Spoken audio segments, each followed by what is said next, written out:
بسم اللہ الرحمن الرحیم۔ آج کے پروگرام کے ساتھ میں ہوں نصراللہ ملک۔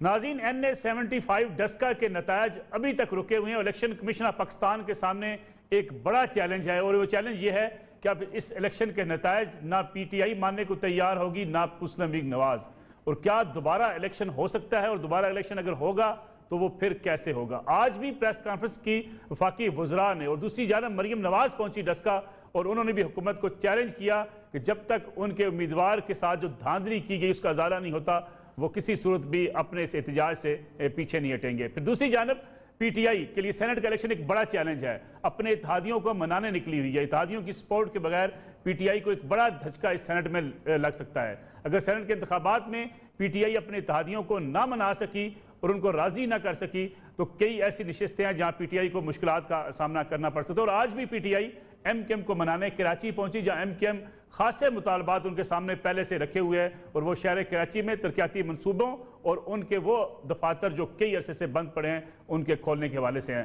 پھر کراچی میں ایک اور بڑا واقعہ ہوا، جیو ٹیلی ویژن نیٹ ورک پر آج حملہ ہوا، اور حملے کے نتیجے میں وہاں توڑ پھوڑ کی گئی، وہاں کارکنوں کو بھی وہاں تشدد کا نشانہ بنایا گیا، اور اس کے بعد سندھ حکومت نے اعلان تو کیا کہ ذمہ داران کے خلاف کارروائی ہوگی، لیکن یہ کیا کارروائی محض اعلان کے طور پر ہی رہے گی، یا کچھ نہ کچھ ایسی کارروائی کی جائے گی جس کے نتیجے میں میڈیا ہاؤسز کے تحفظ کو یقینی بنایا جا سکے۔ ان تینوں موضوعات پر آج کا پروگرام ہوگا۔ سب سے پہلے بات کریں گے پاکستان مسلم لیگ نواز کی ترجمان اور سابق وزیر اطلاعات جناب مریم اورنگزیب صاحبہ سے، اور ان سے پوچھیں گے کہ اب مسلم لیگ نواز کیا کرے گی۔ الیکشن کے نتائج رکے ہوئے ہیں، کیا دوبارہ الیکشن ہوگا اس حلقے کے اندر، اور جو PTI کہتی ہے کہ اگر یہاں الیکشن ہوا تو پھر نوشہرہ اور جو وزیر آباد ہے وہاں بھی دوبارہ الیکشن ہوگا، کیا یہ PMLN کے لیے قابل قبول ہوگا؟ اس پہ بات کریں گے مریم اورنگزیب صاحبہ سے۔ بہت بہت شکریہ مریم اورنگزیب صاحبہ۔ یہ بتائیے گا کہ آپ لیٹسٹ صورتحال اس وقت کیا ہے؟ مریم نواز صاحبہ بھی وہاں پہنچی، آپ کی ساری لیڈرشپ گئی، وفاقی وزراء نے جا کے پریس کانفرنس کی، وہ آپ کے اوپر الزامات عائد کر رہے ہیں کہ آپ لوگوں نے فائرنگ کی، ان کے بندوں کا قتل کیا، آپ سمجھتی ہیں آپ کا الیکشن چرایا گیا۔ الیکشن کمیشن آف پاکستان کے ساتھ جو آپ کی بات چیت ہوئی، اب اس وقت آؤٹ کم ہے کیا؟ بسم اللہ الرحمن الرحیم۔ پہلے تو دیکھیں جی کہ جو الیکشن جیتا ہوتا ہے نا، وہ مریم نواز کی طرح عوام میں کھڑے ہو کر بات کرتا ہے، اور جو الیکشن ہارا ہوتا ہے، ووٹ چوری کیا ہوتا ہے، الیکشن عملے کو جس نے چوری کیا ہوتا ہے، وہ چار دیواری میں چھپ کر 5 وزراء، مشیر، وزیر، اور اس میں سے 3 وزیر اطلاعات، وہ سارے عمران صاحب نے پورا ٹولہ ایک مریم نواز کی تقریر کا جواب دینے کے لیے ڈسکا بھجوایا۔ مطلب آپ دیکھ لیں کہ ان کے خوف کا جو عالم تھا کہ وہ چھپ کر ایک پریس کانفرنس کر رہے تھے، اور جواب کس کا دے رہے تھے؟ مریم نواز کا، جو عوام میں کھڑی ہو کر جنہوں نے ان کی ووٹ چوری کی بات کی، جو رنگے ہاتھوں یہ لوگ پکڑے گئے ہیں، اور الزامات دیکھیں ٹی وی پر بیٹھ کر نصراللہ صاحب ٹی وی کے اوپر بیٹھ کر الزامات لگانے کا وقت ختم ہو گیا۔ یہ تماشا، یہ ڈگڈگی جو ہے یہ ختم ہو گیا، عوام نے مسترد کر دیا ہے، چاہے وہ سندھ ہو، بلوچستان ہو، خیبر پختونخوا ہو، پنجاب ہو۔ اب عوام اس طرح کے تماشوں کا جو ہے نا متحمل نہیں ہو سکتی۔ عوام کے گھر روٹی نہیں ہے، چینی نہیں ہے، آٹا نہیں ہے، سبزی نہیں ہے، دال نہیں ہے، چنے نہیں ہے، گھی نہیں ہے، روزگار نہیں ہے، نوکری نہیں ہے، دوائی کے پیسے نہیں ہے، گھر کا کرایہ دینے کے پیسے نہیں۔ وہ اب ان تماشوں اور یہ جو ہے نا یہ اور زیادہ عوام میں اشتعال پیدا کرتی ہے چیز کہ آپ تک بیٹھ کر الزامات لگاتے رہیں۔ دوسری بات یہ ہے کہ میرا ایک سوال ہے کہ آپ الزام تو لگا رہے ہیں، آپ الیکشن میں لڑے جس طرح مسلم لیگ نون لڑی۔ اب مسلم لیگ نون بھی ایک پارٹی ہے الیکشن میں، اور آپ بھی ایک پارٹی ہیں۔ الیکشن کمیشن یہ کہہ رہا ہے کہ ان کے 20 پریزائڈنگ آفیسر لاپتہ ہو گئے، یہ الیکشن کمیشن کہہ رہا ہے۔ تو اس میں جو دوسری پارٹی ہے اس کو کیوں نہیں اس بات کا کنسرن، وہ کیوں نہیں اس بات کی ان کو تشویش کہ وہ کدھر چلے گئے 20 پریزائڈنگ آفیسر، وہ کہاں چلے گئے، ان کی بات ہی نہیں کرتے۔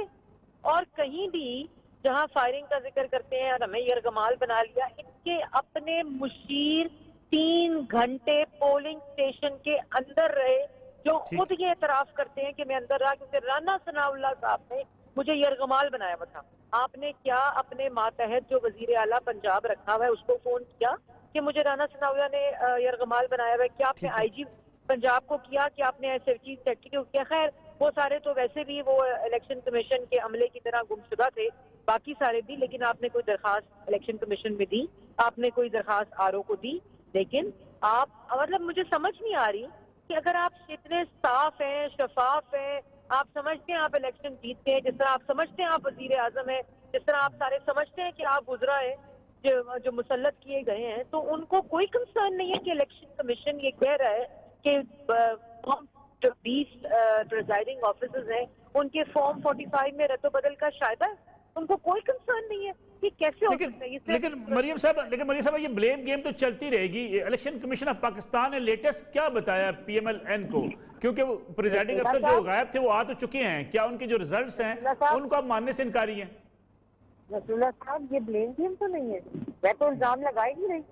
میں تو کہہ رہی ہوں الیکشن کمیشن کہہ رہا ہے ان کا عملہ 20 جو تھے لوگ وہ گمشدہ ہو گئے، اور انہوں نے کہا ہے کہ ان فارم 45 میں رد و بدل کا شائبہ ہے. انہوں نے کہا کہ کی کمزوری ہے. انہوں نے کہا کہ چیف سیکرٹری جو تھے جو راستے میں آئے جنہوں نے یقین دہانی کرائی کہ ہمارا عملہ بازیاب ہوتا ہے، انہوں نے اپنے آپ کو ان اویلیبل کر دیا. تو یہ میں تو نہیں لگا رہی، میں تو کسی بلیم گیم میں نہیں ہوں.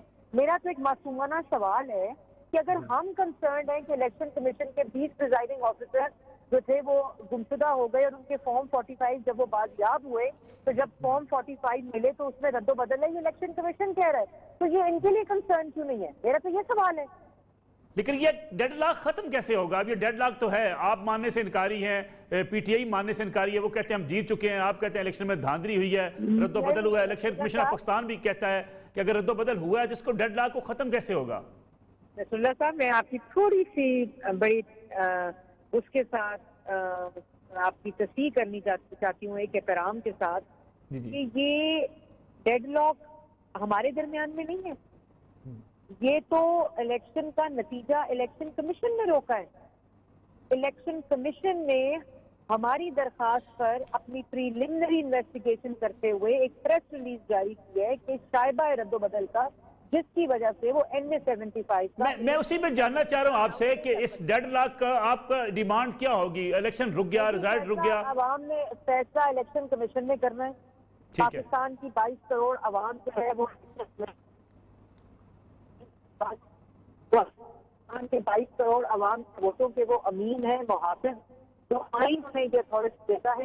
اور ہم نے ڈیمانڈ کی ہے کہ یہ اگر 20 پول ہوں گے تو پورے NA-75 اگر 20 پول ہوگی، اور جس طرح کی دہشت گردی ہوئی، جس طرح کی فائرنگ ہوئی، جس طرح کی غنڈہ گردی ہوئی، وہ الیکشن کے دن کو پولنگ کو ڈیلے کیا گیا، تاخیر ہوئی. اس کے بعد جب کوئی ترکیب ان کی کامیاب نہیں ہوئی تو انہوں نے الیکشن کمیشن کے پورے عملے کو غائب کر دیا. اب پی ٹی آئی کہتی ہے کہ اگر ری پولنگ ہوتی ہے، دوبارہ الیکشن ہوتا ہے NA-75 کے اندر، تو پھر نوشہرہ اور وزیر آباد میں بھی دوبارہ الیکشن ہوں گے. کیوں ان کے ماموں کا گھر ہے یا پاکستان ہے، ملک ہے یا الیکشن کمیشن ہے؟ ان کو عادت پڑی ہوئی اصل میں 2018 کے الیکشن کی. اب یہ رنگے ہاتھوں پکڑے گئے ہیں. یہ ان کی خواہشات کے اوپر آئین نہیں چلتا. ان کو عادت ہے آئین کے اندر رد و بدل کرنے کی آرڈیننس کے ذریعے. قانون سازی کی عادت ہے صرف آرڈیننس کے ذریعے. یہ ان کی خواہشات کے اوپر نہیں ہوگا. یہ پاکستان ہے، 22 کروڑ عوام کا یہ گھر ہے، یہ ان کے ماموں جی کا گھر نہیں. جہاں سے پریزائڈنگ افسر نہیں پہنچے، جہاں پہ آپ کو شکوک و شبہات ہے، صرف وہاں پہ الیکشن کو آپ مان لیں گے یا پورے الیکشن کا آپ کا مطالبہ ہے؟ نہیں جی، دیکھیں آپ مجھے یہ بتائیں، دل پہ ہاتھ رکھ کے بتائیں کہ اگر آپ کے حلقے میں اوپن فائرنگ ہو رہی ہو، 2 لوگ قتل ہو گئے ہوں، تو مجھے یہ بتائیں آپ اپنے گھر کی بیٹی کو، ماں کو، بچے کو، اپنی بہن کو ووٹ کاسٹ کرنے بھیجیں گے؟ سب نہیں بھیجیں گے. اور اسی لیے جب آپ خوف و ہراس پھیلانے کی انہوں نے کوشش کی گئی، اور ان علاقوں میں کوشش کی گئی جہاں پی ایم ایل این کا اسٹرانگ ہولڈ تھا، جو کہ فارم 45 بتاتا ہے، یہ میں نہیں بتا رہی. اور یہ کیسے ہو گیا پورے NA-75 میں 33% ووٹ ڈلا ہو اور ان 20 پولنگ اسٹیشن میں 90% پولنگ ہو گئی، اور جہاں ان کے بقول دھن تھی. مطلب یہ کس قسم کی سائنس ہے؟ مجھے تو میری تو سمجھ سے بالا تر. لیکن کیا اس الیکشن کے بعد آپ سمجھتی ہیں کہ جو پی ٹی آئی کا یہ الیکشن ہے ضمنی الیکشن، اس کے بعد جو اس ڈسٹرکٹ انتظامیہ ہے، جو پنجاب حکومت ہے، پولیس ہے، اس کے ساتھ اعتماد بنے گا اگر آئندہ کوئی اور الیکشن ہوتا ہے؟ دیکھیں یہ الیکشن کمیشن کے اوپر بہت بھاری ذمہ داری ہے جی. میں سمجھتی ہوں کون کون اس میں ملوث تھا، کس نے اس میں کردار ادا کیا ہے، کس نے یہ پورا الیکشن متنازع بنایا ہے، کس نے الیکشن کمیشن کے بقول ان کے 20 آفیسرز کو لاپتہ کیا ہے مختلف جگہوں سے اور ان کو بازیاب کیا ہے ایک جگہ کے اوپر. یہ تمام تحقیقات الیکشن کمیشن کی ذمہ داری ہے، الیکشن کمیشن کو کرنے پڑیں گے، اور اگر اس میں چیف سیکرٹری، وزیر اعلیٰ پنجاب، آئی جی، ڈی پی او، سی پی او، ڈی پی او، ڈی سی، آر پی او، جو اس میں ملوث ہے، ان سب کو کیفر کردار تک اور عبرت کا نشان بنانا چاہیے، کیونکہ یہ کہ عوام کے ووٹ کی بات ہے۔ یہ اگر آپ کرتے ہیں تو آپ عوام کے اور آئین کے ساتھ غداری کرتے ہیں۔ اصل غداری یہ ہوتی ہے جب آپ عوام کے ووٹ کے اوپر ڈاکہ ڈالتے ہیں، اور اس کی جو نتیجہ ہے، اس کی سزا جو ہے وہ 2.5 سال اس شکل میں، جو یہ شکلیں اس وقت مسلط ہے، نااہلی، نالائکی اور چوری کی وجہ سے پاکستان کی عوام وہ سزا بھگت رہی ہے۔ جو ایویڈنس آپ لوگوں کے پاس ہیں، پی ایم ایل این کے پاس ہیں، اس کی بنا پر کیا آپ سمجھتی ہیں کہ پورا الیکشن جو ہے وہ دوبارہ ہو سکے گا؟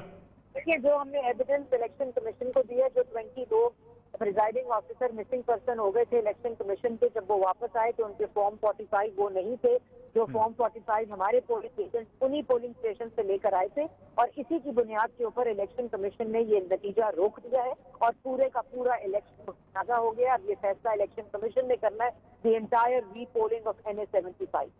بہت بہت شکریہ۔ مریم اورنگزیب صاحب ہمارے ساتھ موجود تھی، پاکستان مسلم لیگ نواز کی ترجمان۔ ڈسکا میں الیکشن کے رزلٹ رکے ہوئے ہیں، اب دیکھنا یہ کہ الیکشن کمیشن آف پاکستان کیا فیصلہ کرتا ہے، کیا دوبارہ سے نیا الیکشن ہوگا، یا ان حلقوں میں یا ان پولنگ اسٹیشن پر جہاں کے پولنگ آفیسر دیر سے پہنچے، تاخیر سے پہنچے، ان کے بارے میں کہا جا رہا ہے کہ انہیں اغوا کر لیا گیا تھا، وہاں پہ ری پولنگ ہوگی۔ یہ ایک بڑا اہم اب کیس سامنے آیا الیکشن کمیشن آف پاکستان کے سامنے۔ ایک بریک لیتے ہیں، بریک سے واپس آئیں گے تو بات کریں گے کراچی میں MKM کے پاس پھر پہنچی PTI، وعدے وعید لے کر۔ پہلے بھی بڑے وعدے وعید کیے گئے، لیکن اب چونکہ سینٹ الیکشن سر پر ہیں، PTI کو حمایت چاہیے اپنے تمام اتحادیوں کی۔ یہ حمایت کس حد تک PTI لے پائے گی، اور کیا MKM کی جو ناراضگیاں ہیں وہ بھی دور ہو پائیں گی یا نہیں، اس پہ بات کریں گے آفٹر شارٹ بریک۔ بہت بہت شکریہ کنور نوید جمیل صاحب MKM پاکستان سے، اور فارق حبیب صاحب پاکستان تحریک انصاف کے سینئر رہنما۔ کنور نوید صاحب یہ بتائیے گا کہ PTI آپ کے پاس آئی، کیا فارمولہ کیا طے پایا ہے؟ کچھ آپ کے ناراضگیاں چل رہی تھی PTI کے ساتھ، اب سینٹ کے الیکشن ہے، PTI آپ سے بار بار اپروچ کر رہی ہے، کیا ہوگا، کیا کتنی سیٹس آپ کو ملیں گی، اور کیا فارمولہ کیا ہے آپ کا اور PTI کے مابین؟ دیکھیں، اس وقت جو ہمارے پاس PTI کے دوست آئے، اور ہمیشہ جب بھی آتے ہیں تو ہمارا تو صرف ایک ہی مطالبہ ہوتا ہے کہ گورنمنٹ میں شامل ہونے سے پہلے آپ نے ہم سے ایک MOU سائن کیا تھا، اور اس پر آپ کے جو موجودہ صدر پاکستان ہیں ان کے دستخط تھے PTI کی جانب سے، لیکن اس میں کچھ پوائنٹ پر پیش رفت تو ہو رہی ہے، لیکن پروگریس کسی ایک پوائنٹ پر بھی نہیں ہے۔ اور ہم جب بھی PTI کے دوست ہمارے پاس آئیں یا ہم ان کے پاس جائیں، ہم ان سے یہی ایک گلہ کرتے ہیں، یہی ایک شکایت کرتے ہیں، اور ہر مرتبہ کی طرح سے اس مرتبہ بھی ہم نے ان سے یہی گلہ کیا ہے، یہی شکایتیں کی ہیں، اور سابقہ روایت کی طرح سے اس مرتبہ بھی انہوں نے ہمیں بہت یقین دہانی کرائی ہے، اور کچھ کی میڈیا کے اوپر بھی کرائی ہے، لیکن اس سے ہمارے اتحاد کے اوپر نہیں ہے، اور ہم PTI کے ساتھ اتحاد میں ہیں، اور جہاں پر اسمبلی میں اور ہر جگہ جہاں پر بھی PTI کو MQM کی ضرورت پڑتی ہے تو بطور کولیشن پارٹنر ہم ان کے ساتھ ہیں۔ اور یہاں پر جو ہماری آج گفتگو تھی وہ بھی ایز سچ کسی سینٹ کے حوالے سے کسی فارمولے پر نہیں تھی، اس لیے فارمولے وغیرہ سب تو پہلے سے طے شدہ ہیں۔ وہ آئے تھے ہم سے بات کرنے کے لیے، ہم نے ان کو یہی یاد دہانی کرائی اور یہی یاد دلایا کہ آپ نے ہم سے گورنمنٹ میں شامل ہونے سے پہلے تحریری وعدے وعید کیے تھے، اور جب تک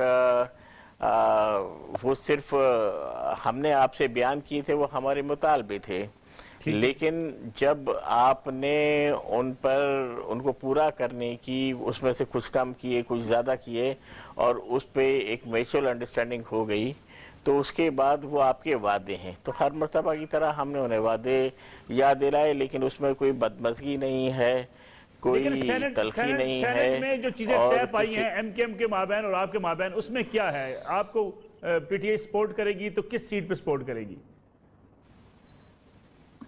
دیکھیں جو سینٹ میں طے کرنے کے حوالے سے آج کوئی میٹنگ نہیں تھی، کوئی اجلاس نہیں تھا، وہ ہم سے چونکہ پروونشل اسمبلی کی سطح پر اور پروونشل جو ہمارا سسٹم ہے اس کے ساتھ بیٹھ کر ہم نے پہلے ہی سارے معاملات طے کیے ہوئے ہیں۔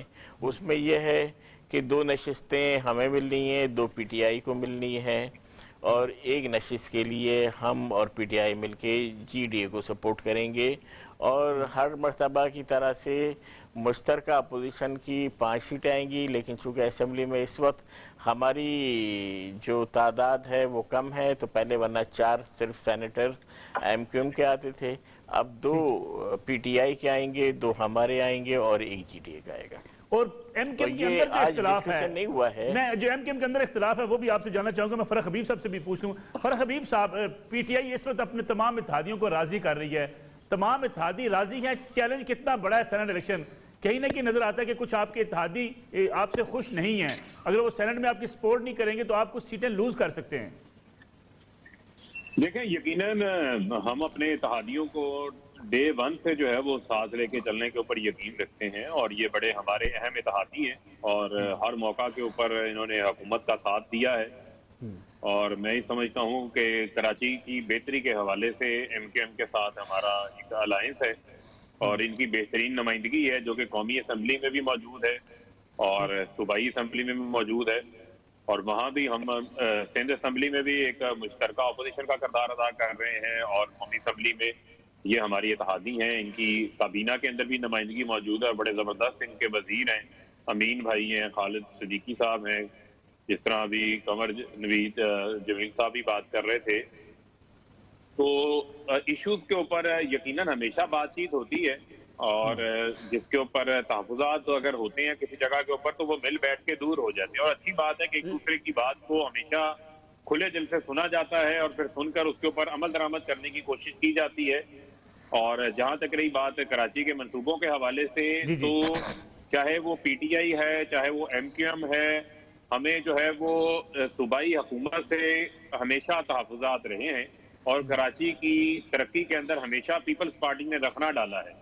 250 ارب روپیہ کراچی سے ٹیکس جمع کرتی ہے پیپلز پارٹی، لیکن کراچی کے ڈیولپمنٹ کے بجائے وہ اپنی ذاتی ڈیولپمنٹ کے اوپر یقین رکھتے ہیں۔ اب آپ دیکھیں کہ K4 کا منصوبہ بڑی دیر سے طوالت کا شکار تھا، اب اس کو وابڈا نے ایگزیکیوشن ایجنسی کے طور پر ٹیک اپ کر لیا ہے۔ گرین لائن کو اس سال ہم انشاءاللہ مکمل کریں گے۔ کراچی سرکولر ریلوے، اس کو ہم نے جو ہے وہ چلا دیا ہے، اس کا جو بقیہ حصہ ہے اس کو بھی انشاءاللہ آپریشنل کریں گے۔ وہاں سے بھی ہمیں سندھ حکومت تعاون نہیں کر رہی تجاوزات کو ہٹانے کے حوالے سے۔ اسی طریقے سے جو کراچی کا نیا فریٹ گیٹ وے بننا ہے اس کے اوپر بھی کام ہو رہا ہے، اور کراچی کی آپ کو پتہ ہے جو نالوں کی ری ماڈلنگ ہے اس کے اوپر بھی 2 نالوں کے اوپر ایف ڈبلیو نے جو ہے وہ کام بھی شروع کر دیا ہے، اور وفاق اپنے وسائل بھی فراہم کر رہا ہے۔ لیکن آج جن لوگوں کو پیپلز پارٹی اگر بات کرتی ہے آج مردم شماری کے حوالے سے، تو یہ تو اس وقت صوبے کے اندر تھے نا، تو جب یہ نتائج پبلش ہو رہے تھے نون لیگ کی حکومت میں، تو انہوں نے کراچی کے لیے کتنی آواز اٹھائی تھی، کتنا انہوں نے احتجاج کیا تھا۔ تو آج یہ مگر بچ کے آنسور ہو رہے ہیں، اور جو ایم کیو ایم کا مطالبہ ہے وہ بالکل جائز مطالبہ ہے، اور وفاق نے اپنی جو آئینی ذمہ داری تھی وہ پوری کی ہے، لیکن اس کو اب آگے ہم ریویو کرنے کے حوالے سے ہم نے جو ہمارے پاس قانونی گنجائش موجود ہے اس کو ہم کریں گے۔ وہ ہماری ایم کیو ایم سے بھی بات ہوئی ہے۔ جہاں تک رہی بات سینٹ کے حوالے سے، جس طرح ابھی کنور بھائی نے بھی بتایا کہ یقیناً مل کے ہم جو ہے وہ یہاں سے کامیابی حاصل کریں گے، اور سینٹ میں بھی ہم مل کے جو ہے وہ جو پی ڈی ایم ہے اس کو شکست دیں گے۔ قمر نوید صاحب، سندھ حکومت مسئلہ ہے کراچی کے ترقیاتی منصوبوں کے حوالے سے، پھر جو پیکج اناؤنس کیا گیا عمران خان صاحب کی طرف سے، وزیر اعظم صاحب کی طرف سے، پھر ایم او یو جس کی آپ بات کر رہے ہیں، رکاوٹ سندھ حکومت ہے یا وفاق سے گلے ہیں آپ کو؟ دیکھیں، سندھ حکومت سے تو ہمارے گلے ہیں، اور یہی وجہ ہے کہ سندھ حکومت نے کئی مرتبہ ہم سے کہا ہے کہ ہم ان کے ساتھ گورنمنٹ میں شامل ہو جائیں، لیکن ہم چونکہ ان سے نا امید ہیں کہ کراچی اور سندھ کے شہری علاقے جن مسائل سے دوچار ہیں وہ در حقیقت پیپلز پارٹی کی وجہ سے اور پیپلز پارٹی کی گورنمنٹس کی وجہ سے ہیں۔ تو ہم نے اور کراچی کے عوام نے امیدیں پی ٹی آئی کے ساتھ اور پی ٹی آئی کی فیڈرل گورنمنٹ کے ساتھ لگائی ہیں، اور ہم فیڈرل گورنمنٹ میں پی ٹی آئی کے سب سے بڑے اتحادی ہیں، اور ہم نے چونکہ ہم جس سے بھی بات کرتے ہیں فیئر کرتے ہیں، ہم نے پی ٹی آئی سے ایم او یو سائن کیا، ہم لوگ، میں خود بھی تھا، ہم لوگ بنی گالا گئے، وہاں پہ ڈسکشن ہوئی، کچھ باتوں کے اوپر ان کے اعتراضات تھے، ہم نے ان کو حذف کر دیا، اور اس کے بعد ایک ایم او یو بنا اور اس کے اوپر سائن ہوئے۔ ایک ایم او یو گورنر صاحب گورنر ہاؤس میں سائن ہوا۔ تو ہماری ابھی تک تو جو بھی مطالبات ہوتے ہیں وہ انہی کے حوالے سے ہوتے ہیں، اس میں کچھ ہمارے تنظیم یہ ہے کہ آج بھی ہمارے لوگ مسنگ ہیں، آج بھی ایم کیو ایم کے آفیسز غیر قانونی طور پر بند ہے، حالانکہ یہاں پہ نواز شریف کے یا پیپلز پارٹی کا کوئی آفس نہ صرف کراچی میں بلکہ پورے پاکستان میں بند نہیں ہے، لیکن ہمارے آفس فورسفلی بند ہیں۔ ہمیں وہ پلینگ لیول فیلڈ نہیں مل رہی ہے جو کہ ہر پولیٹیکل پارٹی تو کا اس حق کا ہے جواب کیا کہ ملا ہے کراچی قمر صاحب؟ کی اور آج بھی سندھ آپ کی شہری میٹنگ ہوئی علاقوں جو کی پی ٹی آئی کے ڈیولپمنٹ۔ رہنماؤں سے، ان ساری چیزوں کا جواب کیا ملا آج آپ کو؟ دیکھیں، وہ ہر مرتبہ ہر بات کو ایگری کرتے ہیں، اور اس مرتبہ بھی ایگری کر گئے، اور ہم میں ایم کیو ایم میں اسی وجہ سے کافی سارا ریزرویشن ہے، کچھ ساتھی اس پر اعتراض کرتے ہیں کہ بھئی جو پی ٹی آئی کے دوست ہیں وہ آتے ہیں، وہ وعدہ کر کے چلے جاتے ہیں، اور پھر اس پہ امپلیمنٹ نہیں ہوتا، پھر گورنمنٹ کو دوبارہ سے ضرورت ہوتی ہے تو پھر وہ لوگ آتے ہیں، پھر وعدہ کر کے چلے جاتے ہیں۔ تو یہ ڈسکشن ہمارے اندر بھی ہے، اور ہم بہت فیئرفلی یہ تمام باتیں جو گورنمنٹ کی طرف سے، چونکہ یہ پی ٹی آئی نہیں بلکہ گورنمنٹ ہے، تو گورنمنٹ کی طرف سے جو آتے ہیں ان کو ہم ہر مرتبہ بتاتے ہیں، اور اس مرتبہ بھی بتایا کہ بھی کراچی اگر تباہ ہو رہا ہے، کراچی برباد ہو رہا ہے، تو یہ کراچی ہے جو پورے پاکستان کو چلا رہا ہے، کہ تمام وفاقی حکومت کے تمام اداروں کی تنخواہیں یہاں سے دی جا رہی ہیں، ایون یہ ہے کہ کیپٹل کی جو تعمیر و ترقی ہے وہ بھی کراچی کے پیسے سے ہو رہی ہے۔ اگر پیپلز پارٹی، میرے جو پی ٹی آئی کے دوست ہیں، انہوں نے کہا کہ 250 نہیں، اس سال بھی سندھ حکومت نے کراچی سے جو ان کو این ایف سی سے پیسہ ملتا ہے، اس کے علاوہ 350 ارب روپے جمع کیے ہیں۔ تو ہم یہی کہتے ہیں کہ بھئی وفاق سے بھی ہم تو آپ سے ہی مطالبہ کر سکتے ہیں، ہم آپ ہی کے اتحادی ہیں، اور صوبے سے بھی آپ ہی پوچھیں گے، آپ کے پاس آئین میں بہت سارے ایسے آپشن موجود ہیں کہ جس پر آپ معلوم کر سکتے ہیں، اور جو کچھ وفاق کو کرنا چاہیے اس کے حوالے سے ہم ان سے گلا شکوہ کرتے رہتے ہیں، اور آج بھی ہم نے یہی سب کچھ کیا ہے۔ لیکن جب تک ہم گورنمنٹ کے ساتھ ہیں، ہم مضبوطی سے کھڑے ہوئے ہیں، گلے شکوے کرنا، شکایتیں کرنا، وہ سب کوalition ہی آپس میں کریں گے، دشمن تو نہیں کریں گے، لیکن ہم سینٹ کے الیکشن میں ہم اور پی ٹی آئی ہم ایک پیج پر ہیں۔ فرح حبیب صاحب، ایم کیو ایم نے بڑا واضح کر دیا کہ گلے شکوے اپنی جگہ پہ، جو وعدے کیے گئے وہ پورے نہیں ہوئے، سینٹ میں آپ کو سپورٹ کریں گے، لیکن پی ٹی آئی وعدے پورے کیوں نہیں کر رہی؟ کبھی گلہ ہوتا ہے پاکستان مسلم لیگ قائد اعظم کو، کبھی ایم کیو ایم کو، کبھی آپ دیگر اتحادی آپ سے ناراض ہوتے ہیں، پی ٹی آئی ڈیلیور کرنے میں کیا مشکلات کا شکار ہے؟ دیکھیں، بات یہ ہے کہ جو ہماری ترجیحات ہیں ان ترجیحات کے اوپر ہم عمل درآمد کر رہے ہیں، اور یقیناً طور کے اوپر 18ویں ترمیم کے بعد بہت سارے اختیارات بڑی تعداد میں آپ کے علم میں بھی ہیں، وہ صوبوں کو منتقل ہو چکے ہیں، اور وفاق جب این ایف سی کی پوری اماؤنٹ بھی سندھ حکومت کو ٹرانسفر کر رہا ہے، یہی ہمارا بھی شکوہ جو ہے وہ سندھ حکومت سے رہا ہے کہ آپ پیسہ جعلی اکاؤنٹوں میں ڈالنے کے بجائے یا یان علیوں کے ذریعے منی لانڈرنگ کرنے کی بجائے آپ کراچی کی ترقی کے اوپر خرچ کریں۔ مسلسل تیسرا دور حکومت ان کا چل رہا ہے، 13 سال ان کو ہو چکے ہیں، لیکن صوبہ جو اپنی ذمہ داری ہے اس ذمہ داری کو پورا نہیں کر رہا، اور وفاق کو آ کر وہاں پر اپنی جو ہے وہ جورسڈکشن کا دائرہ اختیار جو ہے اس سے آ کے اپنی پاورز کو ایکسرسائز کرنا پڑ رہا ہے۔ تو میں سمجھتا ہوں کہ جو اب گلے شکوے بھی ایک گھر کے اندر ہوتے ہیں، اور ایک خاندان کے اندر بھی لوگوں کی مختلف رائے بھی ہو سکتی ہے، ایک دوسرے کی ہم بات سنتے ہیں، ایک دوسرے کا احترام کرتے ہیں، اور مل کے اکٹھا چلنے کا جو ہمارا عزم ہے اس کو ہم مزید آگے بڑھا رہے ہیں۔ اور انشاءاللہ جو ہماری جو باتیں لیکن ضمنی ان باتوں کو بھی ہم انتخابات میں انشاءاللہ پورا فرق صاحب کریں گے۔ پیپلز پارٹی آپ کو سندھ میں بھی شکست دے رہی ہے، کراچی میں بھی شکست دے رہی ہے۔ دیکھیں بات یہ ہے کہ کچھ معروضی حالات ہیں۔ اگر آپ کراچی کا جو حالیہ انتخاب ہوا، ضمنی انتخاب تھا کراچی کے اندر، تو ملیر سے ان کے امیدوار ہی جو ہے وہ اللہ کو پیارے ہو گئے تھے، اور ملیر سے ہی ان کے 2 MNA بھی منتخب ہوئے۔ باقی تو پورے کراچی سے ان کو شکست خاص ہوئی، کلین سویپ تھا پی ٹی آئی کا اور MQM کا وہاں سے۔ اور یہ ایک ایریا ایسا ہے جو کہ کراچی کے ووٹوں پہ بھی مشتمل ہے، اور جہاں پر ہمارا ووٹ بینک ہے وہ ووٹ بینک آج بھی قائم ہے، اور ہمیں پیپلز پارٹی سے اس حوالے سے تو کوئی تھریٹ نہیں ہے۔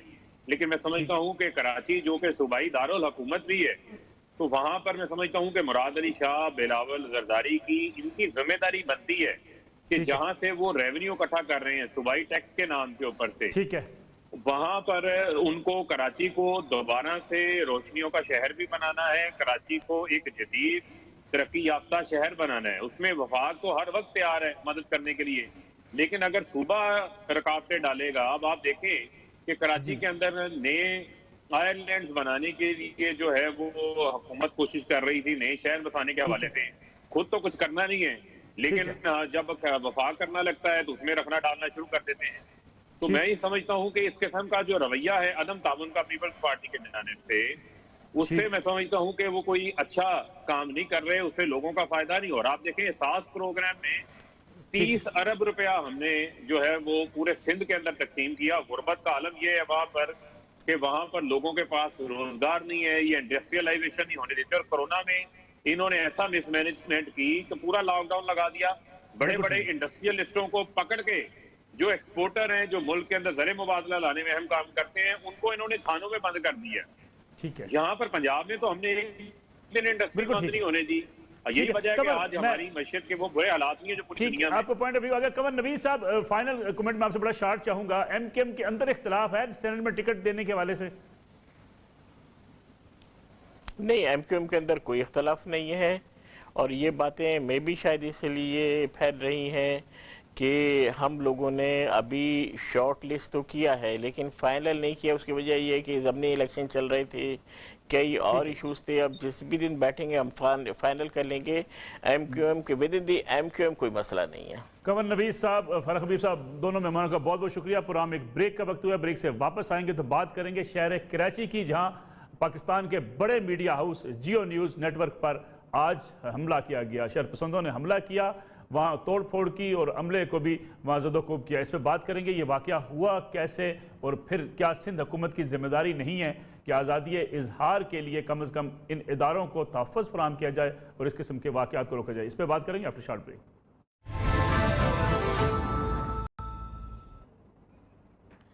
پروگرام ایک بار پھر خوش آمدید، ہمارے ساتھ موجود ہے ملک کے سینئر صحافی جناب مظہر عباس صاحب۔ مظہر عباس صاحب، بہت بہت شکریہ پروگرام میں وقت دینے کا۔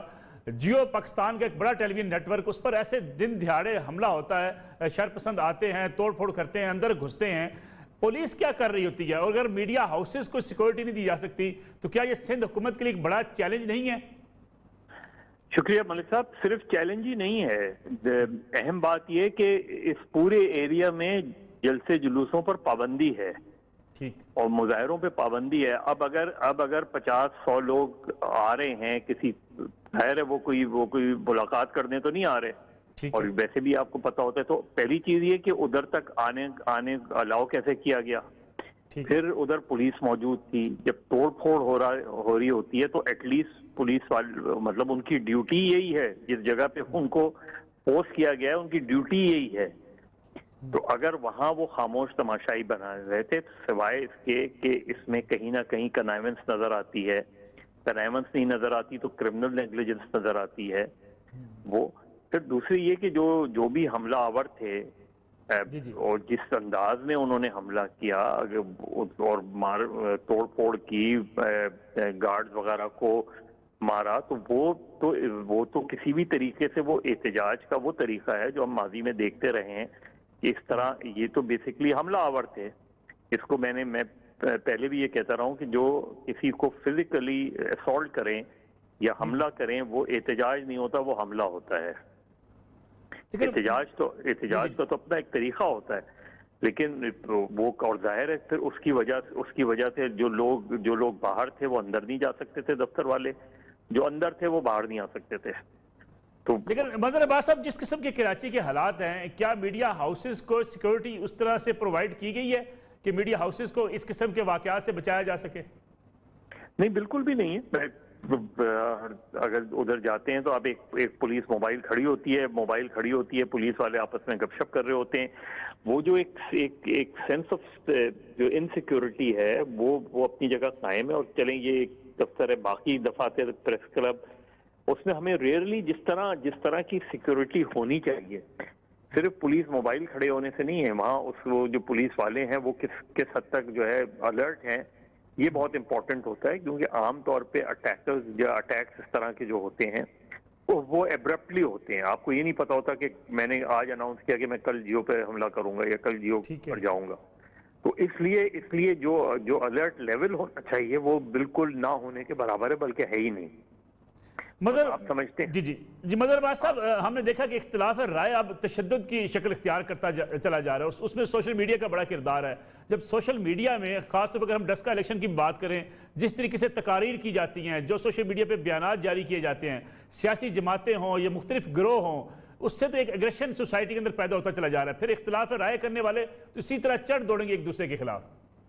یہی نہیں ملک صاحب، آپ دیکھیں نا کہ سوشل میڈیا پہ بھی جو پھر زبان استعمال ہوتی ہے، پھر جو جس طریقے سے، تو وہ ایک طریقے سے انسائٹ ٹو وائلنس کے زمرے میں آتی ہے کہ آپ اگر کسی کو دعوت دے رہے ہیں کہ کل فلاں جگہ چلنا ہے، سب لوگ پہنچ جائیں، تو وہ انسائٹ. اب یہ چلیں یہ ایک دوسری نوعیت کا احتجاج تھا، لیکن اس سے زیادہ سنگین قسم کے احتجاج ہو سکتے ہیں، سنگین قسم کی صورتحال ڈیولپ ہو سکتی ہے. ہم نے ماضی میں دیکھا ہے، چاہے وہ ایتھنک کے معاملات ہوں، دوسرے معاملات ہوں. تو میرا خیال ہے کہ ہمارا پرابلم دوسری طرف یہ ہے کہ جو ریگولیشنز ہیں، جب ریگولیشنز کرنے جاتے ہیں تو اس ریگولیشنز کے بہانے وہ پابندی لگانی شروع کر دیتے ہیں. وہ ریسٹرکشن بجائے اس کے کہ کسی چیز کو ریگولیٹ کریں، وہ ان کا ٹارگٹ بالکل مختلف ہو جاتا ہے. اگر آپ دیکھیں کہ سوشل میڈیا جو لاز بنے ہیں، تو ان لاز کی آڑ میں سینکڑوں لوگوں کو اٹھا لیا گیا، کسی کے اوپر کیس نہیں تھا. یہ جب تک مل بیٹھ کر تمام media stake holders including government, یہ سب مل بیٹھ کے اس چیز کو ایڈریس نہیں کریں گے، ایشو ایسا ہی رہے گا. منظر عباس صاحب نے اکثر دیکھا کہ موب جب آتا ہے، موب کے بعد جو مقدمات بنتے ہیں اس کا کوئی نتیجہ نہیں نکلتا. اس لیے ہم کہتے ہیں کہ ایک جلوس آیا تھا، حملہ کر کے چلا گیا. یہ حملہ بھی اسی بات کی نظر ہو جائے گا. آپ دیکھ لیں نا کہ ناصر حسین شاہ آ گئے، وہ تقریر کر کے چلے گئے، ایکشن کیا ہوا ہے اب تک؟ ٹھیک، وہ سارے لوگ آئیڈینٹیفائڈ ہیں. ٹھیک، جو اٹیکرز ہیں وہ آئیڈینٹیفائڈ ہیں. اگر آئیڈینٹیفائڈ یعنی ان کے جو لیڈ کر رہے تھے ان کو تو دیکھا جا سکتا ہے. تو مجھے بتائیں، ناصر حسین شاہ اگر نہیں آتے اور ایکشن ہو جاتا تو ہمارے لیے قابل اطمینان بات. بہت بہت شکریہ. منظر عباس صاحب ہمارے ساتھ موجود ہیں، سینئر صحافی. جیسے کہ کراچی میں یہ واقعہ ہوا، اس قسم کے واقعات جب بھی ہوتے ہیں شاید ہم تقاریر کر کے یا کنڈم کر کے اس سے رخصت ہو جاتے ہیں، اور پھر ہم کہتے ہیں کہ ایک موب تھا، اس نے حملہ کر دیا، اس لیے شاید اس کے جو مجرم ہوتے ہیں، ملزم ہوتے ہیں، وہ کسی کیفر کردار تک نہیں پہنچتے. ناظرین، آج کا پروگرام تھا. انشاءاللہ اگلے ہفتے آپ کی خدمت میں دوبارہ حاضر ہوں گے. اجازت دیجیے. اللہ حافظ.